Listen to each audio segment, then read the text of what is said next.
논리학의 기본적인 원칙을 따져보는 것으로도 논리적 사고를 키울 수 있습니다. 어렵게 생각할 필요가 결코 없습니다. 꼼꼼하게 따져보면 답이 보입니다. 이번 회의 키워드는 논리학, 전제, 평범의 원리입니다. 사실은 상식이 상식인 이유를 따져보자는 것입니다.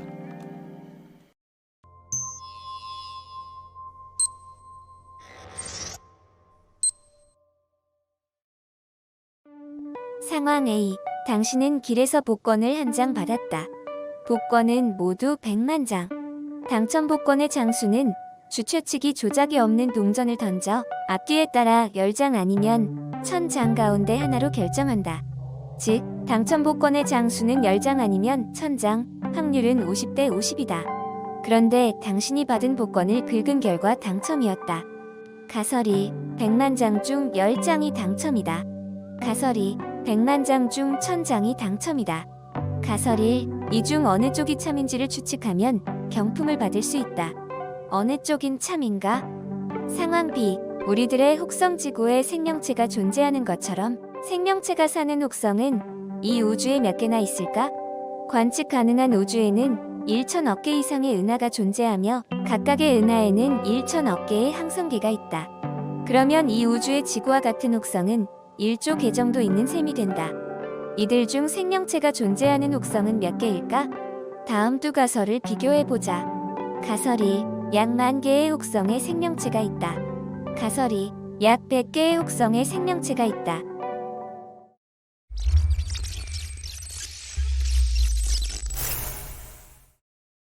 상황 A의 가설 2는 가설 1보다 진실일 확률이 100배나 높다. 이처럼 자신이 가급적 평범한 위치를 점하도록 세계를 해석하는 것이 바로 평범의 원리입니다. 이는 자신뿐만 아니라 무작위로 추출한 샘플 모두에 대해서는 공통적으로 말할 수 있는 일반 원리입니다. 하지만 우리들은 특히 자신에 대해서는 무작위로 추출된 샘플이라는 점을 잊고 무언가 특별한 존재라고 착각하는 자기중심적인 경향을 가지고 있기 때문에 굳이 평범의 원리로서 의식화할 가치가 존재합니다. 상황 B의 경우 가설 1이 가설 2보다 우리들의 지구가 생명체 제비에 당첨될 확률이 100배나 높습니다. 즉 가설 1, 2 중 한쪽이 옳다는 점은 선택할 수 있는 힌트가 지구는 생명체 제비에 당첨되었다 라는 데이터일 경우 가설 1은 가설 2보다 참일 확률이 100배 높은 셈이 됩니다. 그러나 이 추론은 완전히 틀렸습니다. 곰곰이 생각해보면 가설 1을 선택하든 가설 2를 선택하든 우리들이 생명체가 존재하는 장소에 살 확률은 1 이외에는 없습니다. 왜냐하면 우리들은 이 문제를 생각하는 전제로서 사고, 활동하는 생명체로서 태어나야만 하기 때문입니다.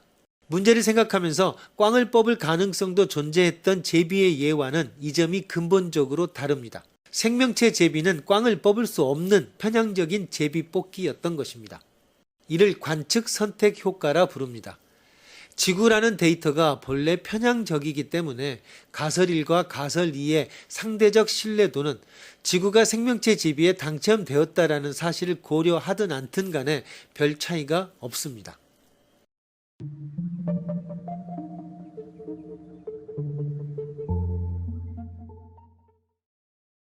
평범의 원리는 일종의 메타 법칙, 법칙의 법칙인 셈입니다. 이것이 물샐 틈 없는 완벽한 법칙인지는 논리나 실험을 통해 증명 또는 반증할 수가 없습니다. 그러므로 과학이 아니라 수학이나 철학에 가깝습니다. 그러나 아마도 이것이 가장 옳고 보편적인 원리일 것입니다. 모든 특수성은 주관의 산물에 불과합니다. 그리고 주관은 인식의 주체가 갖는 환상에 지나지 않습니다. 주관은 객관적 진리를 발견하도록 진화된 체계가 아니며 오직 DNA의 보존과 전파를 위해 만들어진 DNA를 위한 기계장치에 불과합니다. 생물의 거의 모든 특성이 그러하듯 인간의 주관과 감정과 본능은 모두 DNA의 자기 복제를 위한 노예, 부속장치, 한목적적 기능들일 뿐입니다. 주관과 감정과 본능은 사실과 진리를 알게 하는 수단이 아니며 오히려 방해하는 요인입니다. 객관적 사실을 아는 것은 진화에서는 즉 DNA에게는 큰 위기가 되기 때문입니다. 로봇이 노예가 자신을 자각하게 되는 것을 원할 주인은 없습니다. 주관은 환상이며 진화의 도구일 뿐입니다. 그 주관을 완전히 배제하고 나면 객관의 세계, 보편의 세계, 평범성의 원리가 아무런 저항 없이 자연스럽게 적용되는 사실과 진리의 세계가 열립니다.